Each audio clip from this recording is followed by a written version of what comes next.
Let's talk about this week and outrights. Speaking of a wild weekend, Patrick, I really like your first pick here. You've talked about him as Mr. California. So he's won, I believe, at 3 of the 4 California courses on tour, but he hasn't won at this one. I would say he's due. Yep, 3 of the 4 wins overall out of his half dozen on the PGA Tour. Max Homa, 18-1. The thing I like about Max is he can kind of get it done in multiple ways. He can get it done with the irons if the short game is needed and it's a scrappy week because of the weather. We've seen him come through at a wet, windy, rainy TPC Potomac when he won the Wells Fargo Championship as well. And we can see him get really hot with the putter, especially on Poana. It kind of betrayed him a little bit there at the Farmers, but I like him to bounce back. I like the work he's putting in. So Homa's the pick at 18-1. I do love Colin Morikawa this week at 20-1. I love the course fit. I know the history isn't there. I'm fine with him missing the cut last week after 18 poor holes. That happens to everyone, even Colin Morikawa, EC. The issue I do have, or I guess some hesitation, is Morikawa does struggle in weather. Oh, he's an Open Championship winner. It was a good weathered Open Championship. He is not necessarily the most creative player in the world, but if you give him a ton of wedge opportunities, he is number 1 from 50 to 100 yards, top 5 from 100 to 150 over the long term. So I'm willing to take a risk. I know it's a steep price at 20-1, but I do see some value in it. It's just the weather that's making me a little more hesitant than I should be. Well, I totally get that. I'm hesitant because I watched that back 9 at Torrey Pines on Thursday, and I was ready to throw something at my TV because I had an outright on Colin Morikawa, who was 5 under after the first day, thinking, all right, it's time to go catch Højgaard and whoever else was up there on the board. And instead, he's going backwards, hitting shots that were not good. Can he bounce back this week at that price? Okay, you know what? I'll take your word for it. You know your stuff. I'm rolling with it. Now, Counselor, you're picking a couple of guys that haven't won in a while, so they're trying to get off the schneid here. JT at 25-1. It's an appealing price, but why do you like him this week? Yeah, 25-1, 22-1 in certain places. I noticed BetMGM still has him at 25-1, other places at 22. So try to shop your lines, try to get the best line. So shout out to Josh Lucero in the chat. He says, JT, right on. See, I was thinking the same thing. So JT is one of those guys, I mean, to a much lesser extent. I talked about this, well, really with almost everybody I talked about. But when I was talking about Brandon Wu, like just real quick, I'm not making a comp here, but Brandon Wu in DFS, he's just one of those guys that, like, to me, getting 4 rounds, like knowing that the recent form is really trending, like I think he could be a good DFS play. Can he win the tournament? No. Justin Thomas, he's trending in the same way. The approach game appears to be back. The short game is there. He's going to be dialed in with the wedges, like Patrick alluded to earlier in the show.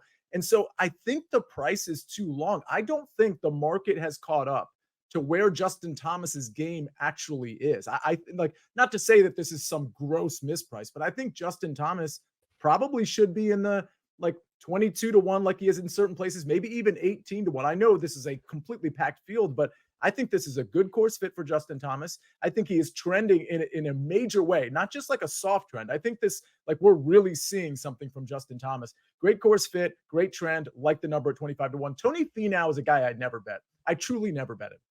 He always, and that just might be a me thing. Like, I just never get Tony Finau right. With that said, now that his number has crept all the way to 40-1, I have to consider it. Last week, he was pretty underwhelming, like T69, but on approach, gaining 4.56. And really on approach over the last, I mean, it's been a while. He's been really good on approach. Where he's been kind of miss is with the putter. And we saw that last week. He lost a bunch of strokes with the putter.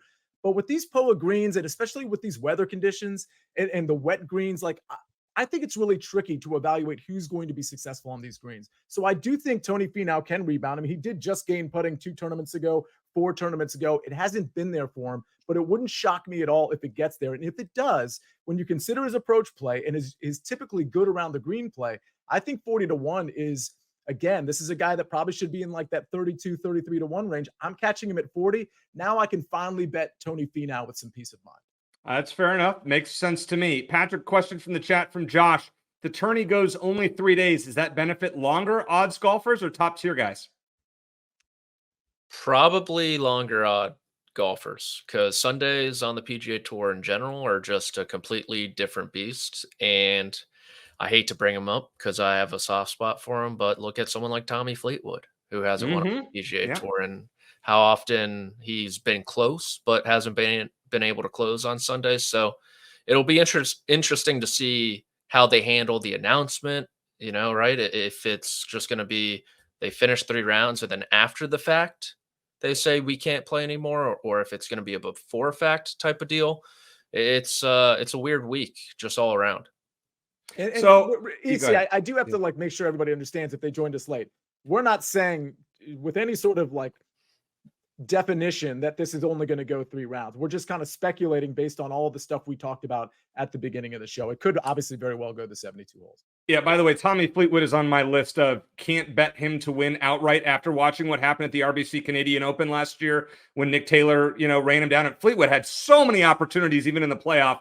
He's on my can't bet it on top list. Yeah, but EC, you can't do that to him because Nick Taylor, like, what was that? Like a 71-foot putt? But still, he should have won like holes beforehand. Yeah. Tommy Fleetwood, You're bringing up like all my skeletons right now. It's I was unbelievable. With you on Fleetwood. He was minus 500 on the 18th tee. Yeah. No. Yeah. It was golf betting is some of the most painful experiences when it comes to it is. I mean, there's you watch a football game or a basketball game and you lose on a last second shot, but you invest 4 days in the golf tournament and you get all the way down. I mean, if you had Mito Pereira at the 2022 PGA or 2021 or 2022 PGA Championship, and then he just collapses on the 18th tee. I had a live bet on Mito at that point, and the dude hits it in the wilderness and then double bogeys, doesn't even make a playoff. Like, you can't ever bet that guy to win again, even on live. He's not going to win. He doesn't have it. Last week what we saw, Jaeger. I mean, he just wasn't. He's a guy down the stretch. I'm just personally, I need to see something before I pick him to win. That's just my take on it. David Talk has a question, or he brought up a great bet, actually, a parlay on our chat here. Rory McIlroy, Xander Schauffele, Max Homa, top 20 at plus 290. Do you like the odds for those 3 combined? No such thing as a great 3-leg parlay. That's my answer. I mean, listen, I think it's fine. I would never bet that. Like one of those 3 guys, we're talking about the top 20 market. This is like full of talent, really like down the board. One of those 3 guys has a misstep. I mean, don't get me wrong. Plus 290 is a really nice number. I just generally don't bet those. If you want to put 2 in a parlay, I get that. 3, I think you're pushing it when it comes to golf, which there's just so much variance. C is not going to want to hear my one of my long shot bets. But let me get to my outrights here. I'm going. I know Patrick was fading him earlier. I'm going Jordan Spieth here at plus 2,000, so 20 to 1. You can shop around 18 to 1 is where I've seen him, but 20 to 1 is the best number. As we talked about, a win in 6 top 10s and 12 appearances at Pebble Beach. He gained 6 strokes on the green to finish 3rd at the Century, as Patrick mentioned. And this is just one of those courses where I would blindly bet Jordan Spieth, and the other one where you blindly bet him. Well, I guess there's 2 of them. Augusta National, and then Harbor Town right afterwards. He's just great at all 3 of them. The history, horse for the course. I know he's going to be high owned in DFS. I'm putting my money where my mouth is on Jordan Spieth. If you were to ask my one and done, my top pick this week, it's Matt Fitzpatrick. You can get him as high as plus 3,500. When he played here in 2019, he had a T12. He was T6 at this event in 2022.